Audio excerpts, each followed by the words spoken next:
Hi, I'm Austin Davis. I'm the Government Affairs Manager with the Lake Champlain Chamber, and I have with me today Heather Ross and Ben Travers, two extraordinary local attorneys who join us for conversations on a pretty routine basis to answer some of the biggest questions that are kind of floating around in the employment in the Lake Champlain region. And today we're going to talk a little bit about vaccines and some of the legal ramifications around mandating them, incentivizing them for employees, how employees might feel about interacting with people who are not vaccinated, um, places, how to deal with place of accommodation questions around vaccines. And then we'll quickly get into an update on the Families First Coronavirus Response Act changes that we've seen coming, or FPCRA, as some of us call it. So to start off, we'll talk really briefly about mandating vaccines for employees. And I think that from the beginning of this, we've known that a vaccine has been our way out of this pandemic. And for about as long as we've been looking forward to the vaccine, folks have been working on the sticky question of can a vaccine be mandated? And certainly with more doses becoming available, I know these folks have been fielding a lot of questions on this. So let's start with Ben. I know Ben's been fielding a lot of these questions lately. Ben, what are you telling folks?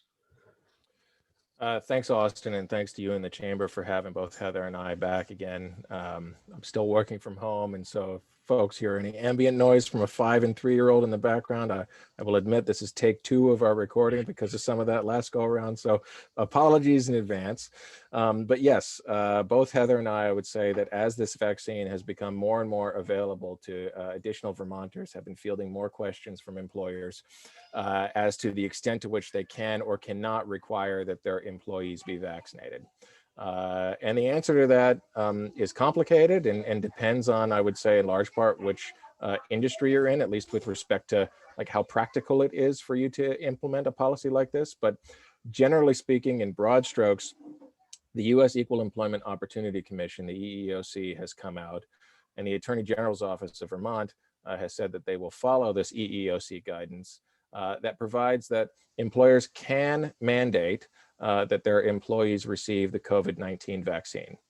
There's a couple really important exceptions to that, though. One is that if an employee is unable to receive the vaccine because of a disability, then employers are required to consider whether or not they can accommodate that employee's disability and still allowing them to come into work. No differently than you would have to consider whether or not you can accommodate any other disability an employee may have and restrictions that places on their ability to do their job. The other exception that employers are having to consider here is whether or not an employee has, and the standard language that's used is a sincerely held religious belief that prevents their ability to receive the vaccine.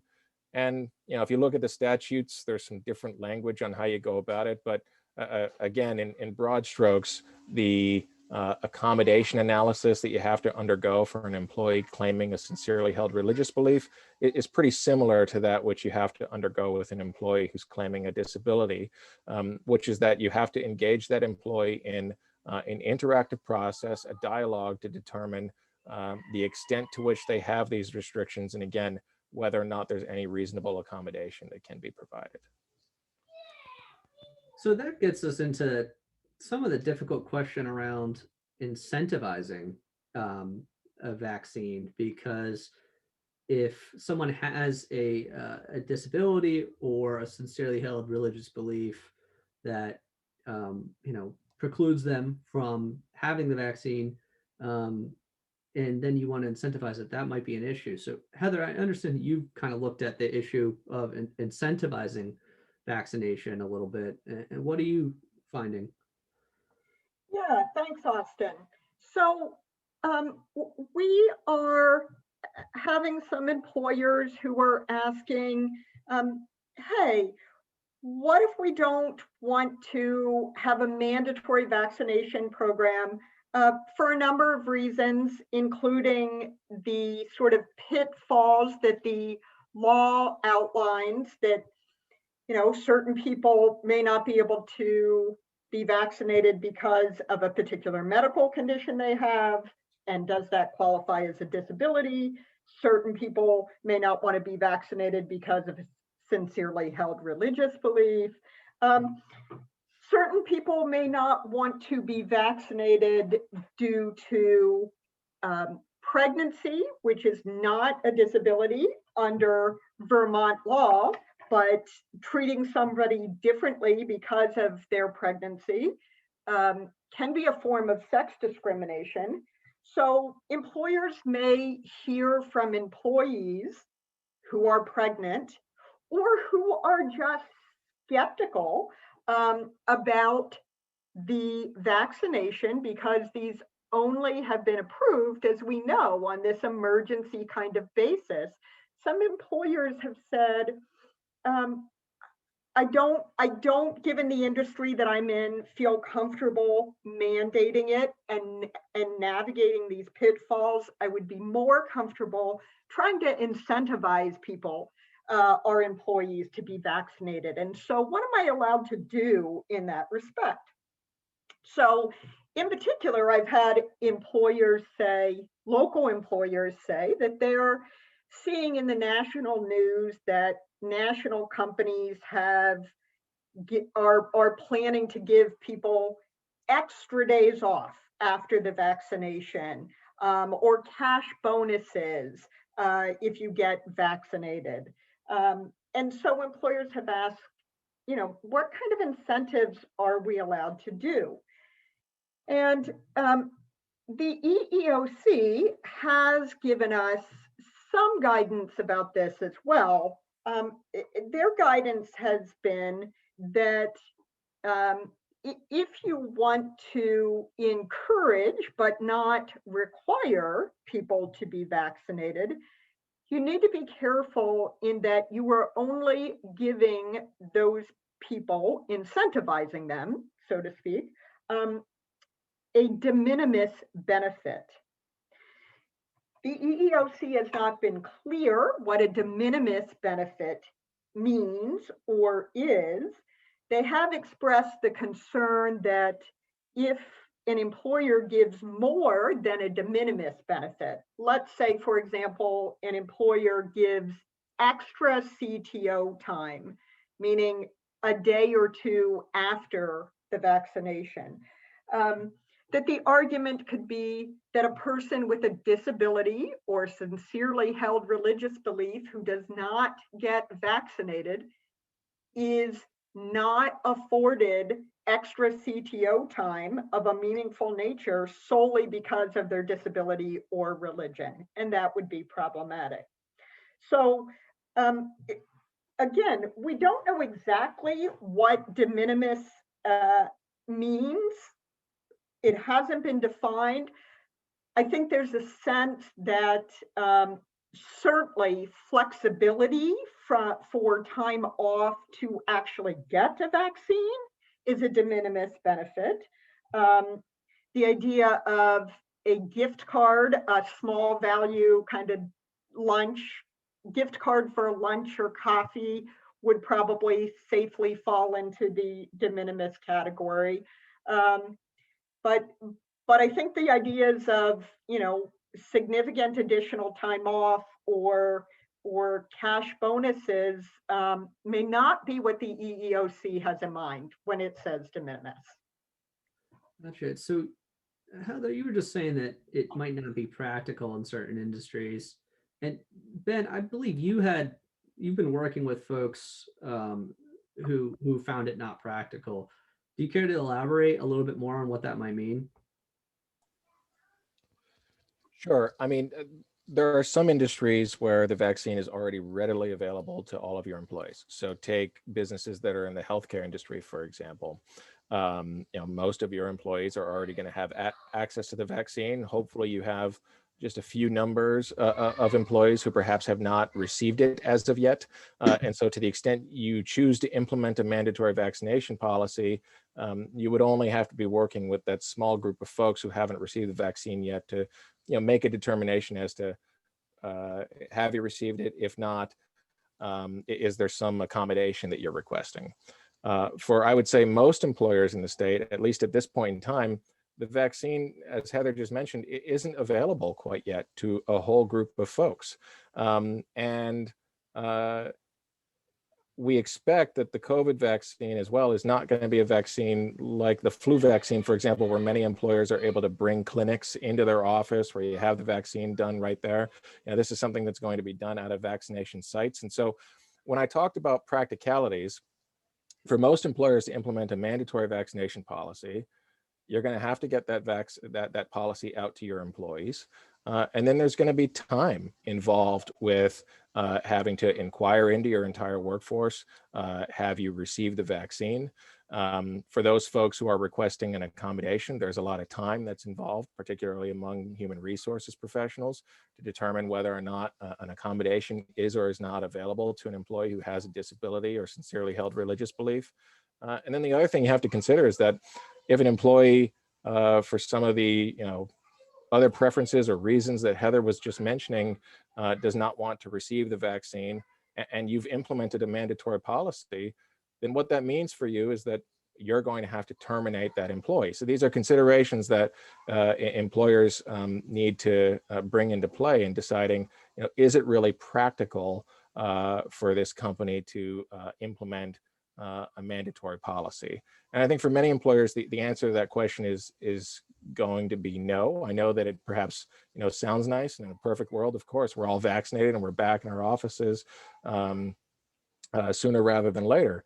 But there's really some administrative difficulties, I think, that are going to make that an issue for many employers, which is why a number of the questions that I've also been answering for folks have to do with, well, to what extent can we at least incentivize our folks to get it? And Heather just answered that question very well.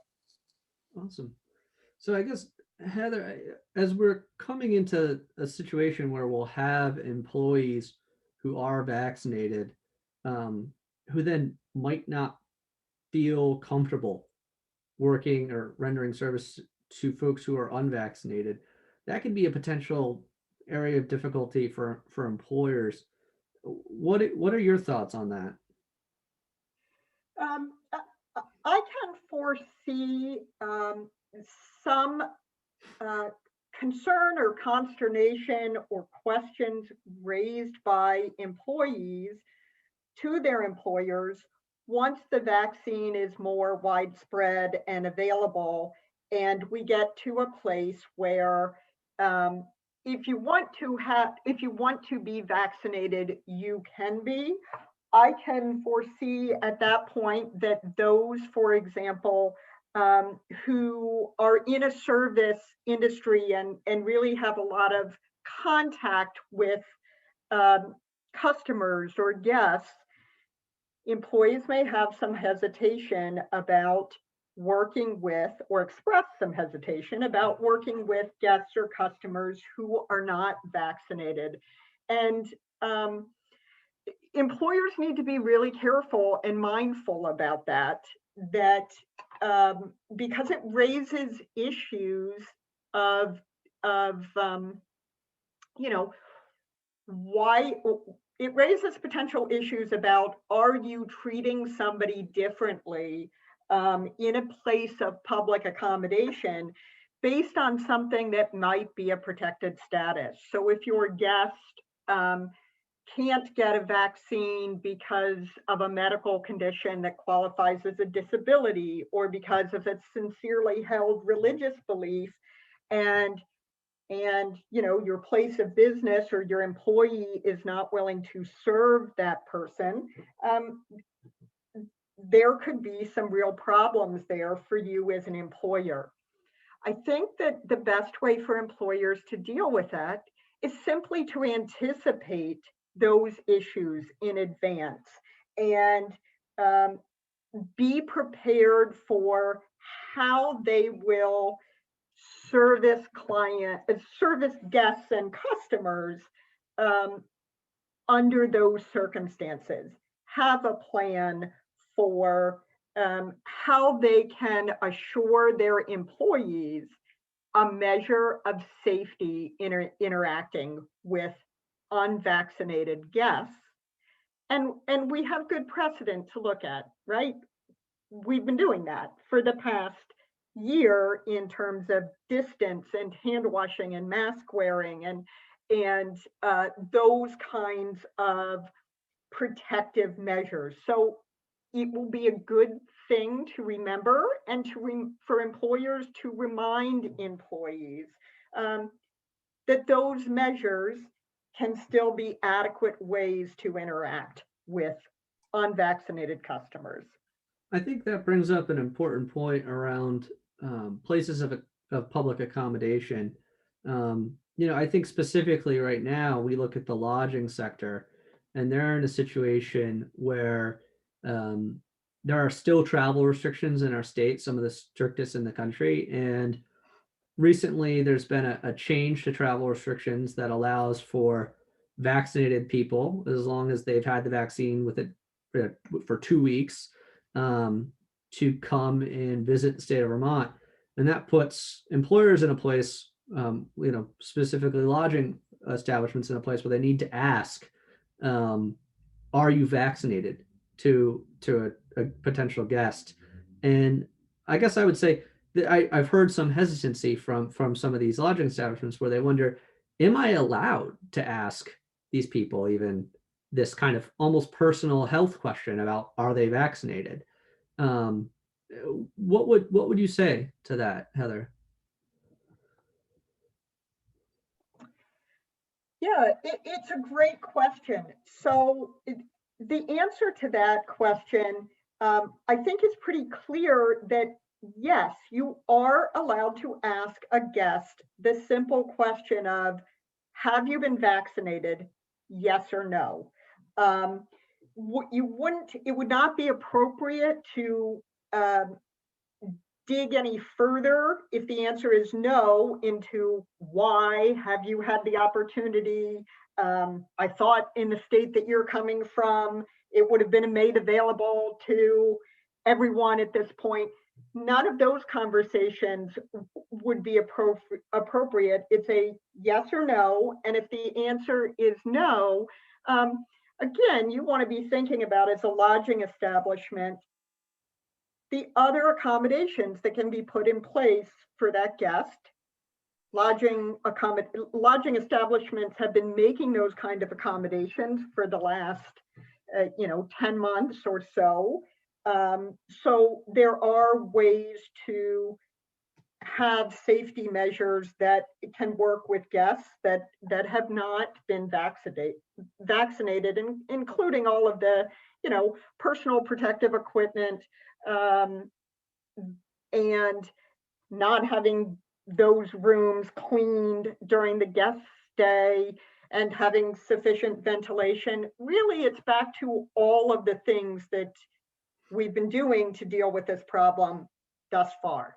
And in this specific case would be the kind of the other components of the executive order would be in place too, where if you get a no, you say, okay, well, currently in Vermont, we require a 14-day quarantine or a 7-day quarantine with a negative test. We can accommodate you on that basis. However, you have to either be vaccinated or do one of those things. And that's kind of your response to the no. Correct. So it's really just an amendment to the forms that lodging establishments, most of them, are already using and asking their guests to fill out. Okay. Yeah, just add another box. Exactly. Perfect.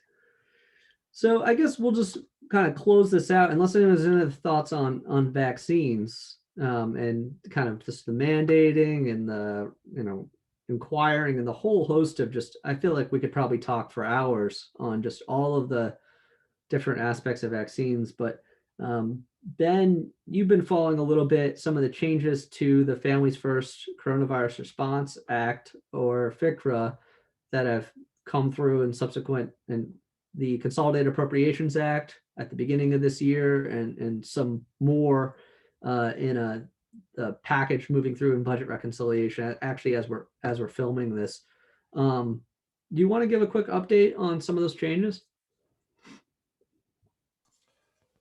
Sure. Thanks, Austin.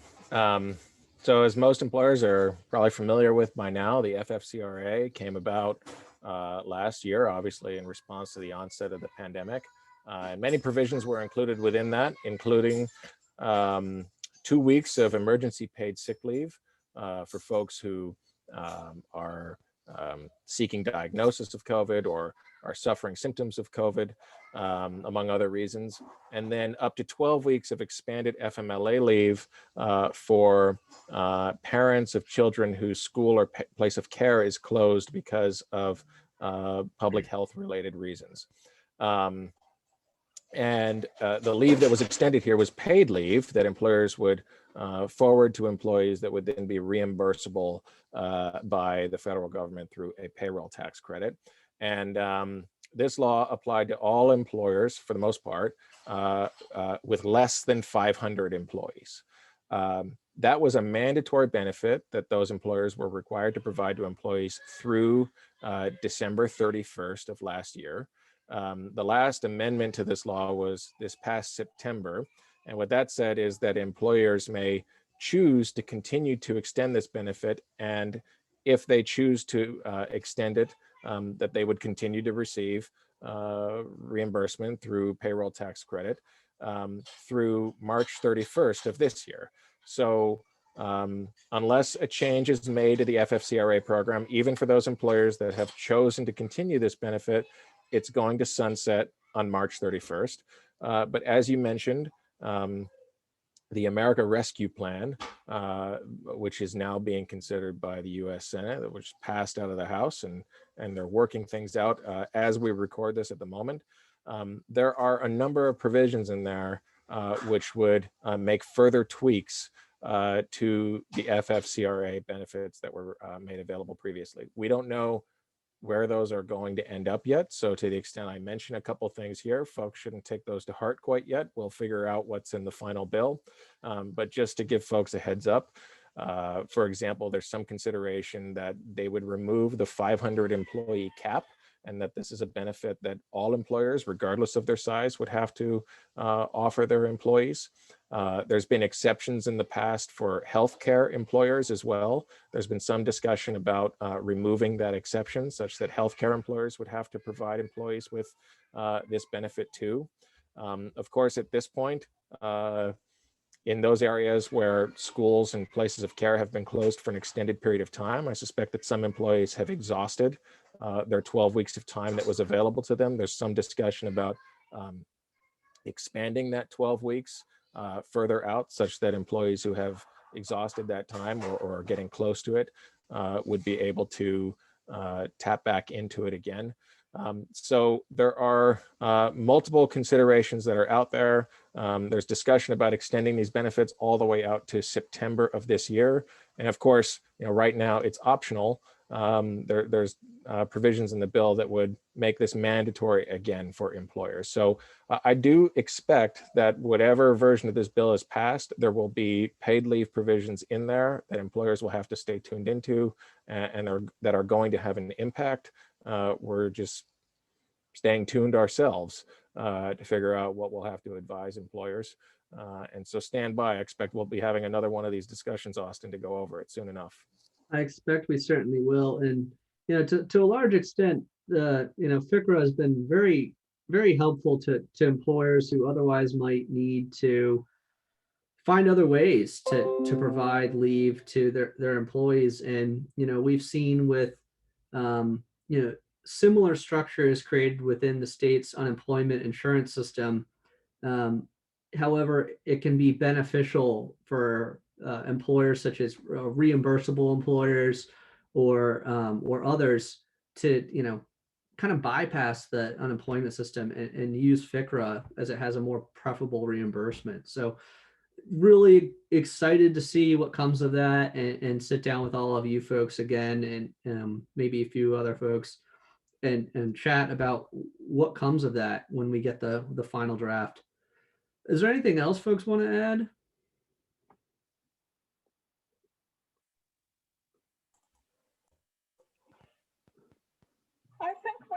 I think we've covered it for today, Austin. Again, I think we have to stay tuned. There's always more to come when with this pandemic. There's always, as much as we try to predict the challenges that lie ahead, we seem to be getting thrown curveballs along the way. So, we're happy to come back as the laws continue to evolve and the challenges continue to develop. Yep.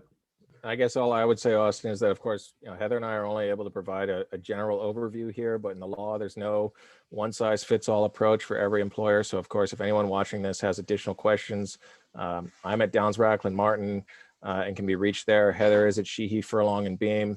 I know that we're oftentimes joined in these discussions as well by Karen Stackpole, who's at Paul Frank and Collins.